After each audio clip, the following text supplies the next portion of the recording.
ভাই কিরে তোর কাকায় কই? কাকা বাতে যাবি লেগিলা করস? তোর কাকারে ফোন দে।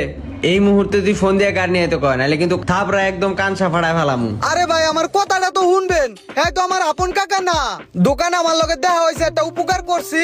হে আমারে 500 টাকা দিয়া আমারে ভাতিজা বানাইছে, হে লিগে আমি কাকা ডাকি।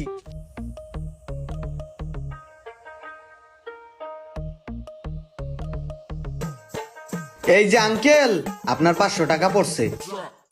টাকাটা পড়ছে, টাকাটা চাইলে তো তুমি নিয়ে যেতে পারতা। না আঙ্কেল, আমার এরকম অভ্যাস নাই, আর আমি নিজের চোখে দেখলাম আপনার পকেটেতে টাকাটা পড়লো। তুমি আসলে একটা খুব সৎ লোক। তুমি কি করো? আমি এই দাহুয়া দোকানের ওয়াইফাই এবং আইপি সিসি ক্যামেরা বিক্রি করি। দাহুয়া কোম্পানির দোকান এটা? দাহুয়া সিসি ক্যামেরা বিক্রি করো? বেতন পাও কত এখানে? আঙ্কেল এই জায়গায় আমাকে বেতন দেয় 4000 টাকা। 4000 টাকা বেতন পাও মাত্র? কি বলো, তুমি তো আরো বেশি বেতনে চাকরি করতে পারবা। তুমি আমার অফিসে চাকরি